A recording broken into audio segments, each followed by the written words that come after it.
आज के समय में हर व्यक्ति सोना, चांदी, हीरे, मोती जैसे रत्न पहनना पसंद करता है। मानो यह आम जीवन का एक जरूरी हिस्सा बन चुका है।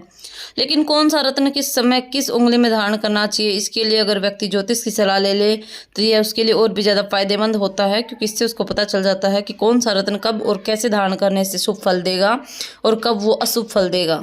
अंगूठियां हम में से लगभग सभी लोग पहनते हैं और इसका हमारे जीवन पर सकारात्मक और नकारात्मक दोनों तरह का प्रभाव पड़ता है। कई बार अगर हम चीज़ों को नज़रअंदाज करें तो आगे चलकर हमें बुरे परिणाम दे सकती है। चलिए आज हम आपको बताते हैं कि किस धातु की अंगूठी को कौन सी उंगली में धारण करना चाहिए जिससे आपको अच्छे रिजल्ट्स मिलें।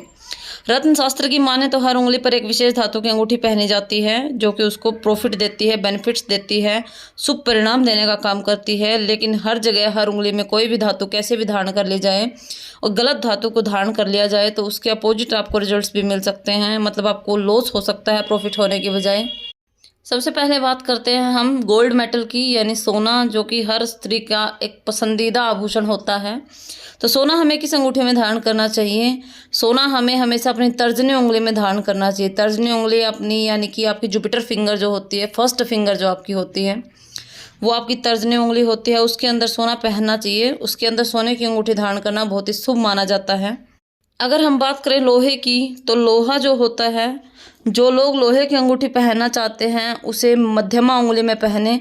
मध्यमा यानी कि आपकी जो मिडिल फिंगर होती है उसमें आपको हमेशा लोहा धारण करना चाहिए। इसमें सोना कभी भी नहीं पहनना चाहिए, क्योंकि अगर हम हमारी मध्यमा उंगली में सोना पहनते हैं तो हमें नेगेटिव रिजल्ट्स मिलते हैं, नेगेटिविटी आती है, हम कभी पॉजिटिव नहीं सोच पाएंगे लाइफ में। तो इसमें हमेशा लोहा आपको आपकी मध्यमा उंगली में पहनना चाहिए, इससे आपको बहुत ही शुभ परिणाम मिलते हैं। फिर बात करते हैं तांबे की। तांबा जो धातु होती है उसकी अंगूठी अगर आप पहनना चाहते हैं तो इसे अपनी अनामिका उंगली में ही पहने। अनामिका उंगली यानी कि आपकी जो रिंग फिंगर होती है, तो रिंग फिंगर में आपको हमेशा तांबा पहनना चाहिए। अनामिका उंगली में पहनी गई ये अंगूठी व्यक्ति को बहुत ही शुभ परिणाम देती है। बात करते हैं चांदी, सिल्वर, यानी कि सिल्वर की जो रिंग होती है, अगर आप चांदी की अंगूठी धारण करना चाहते हैं तो इसे अपनी कनिष्ठिका उंगली में पहने।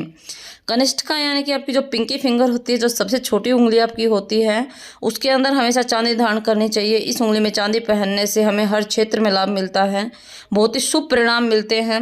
अगर आप बहुत ही स्ट्रेस्ड रहते हैं, तनाव से ग्रस्त रहते हैं, अगर लाइफ में बहुत ज़्यादा आप नेगेटिव आ गई है, बहुत नकारात्मक सोच रखते हैं, इससे छुटकारा पाना चाहते हैं, डिप्रेशन में हैं, बाहर निकलना चाहते हैं, तो अपनी छोटी उंगली में चांदी की अंगूठी धारण कीजिएगा। अंगूठी के प्रभाव से धीरे धीरे पॉजिटिविटी बढ़ेगी, सकारात्मकता बढ़ेगी और आप तनाव से मुक्त हो जाएंगे। सभी उंगलियों का जिक्र तो हमने कर लिया है, अब हम बात करते हैं हमारे अंगूठे की। यानी अगर आप अंगूठे में भी अगर आप छल्ला धारण करना चाहते हैं तो अंगूठे में चांदी या प्लेटिनम से बनी अंगूठी धारण करने से बहुत ही प्रॉफिट होता है। एक बार फिर से बताते हैं कि सबसे पहले आपकी जो इंडेक्स फिंगर, तर्जनी उंगली होती है, उसमें सोने की अंगूठी पहनने से शुभ फल प्राप्त होते हैं। लीडरशिप बढ़ती है, आपकी एबिलिटी बढ़ती है, स्किल्स बढ़ती हैं। मिडिल फिंगर यानी मध्यमा उंगली के अंदर लोहे की अंगूठी पहनने से राहु केतु के प्रभाव को कम किया जा सकता है।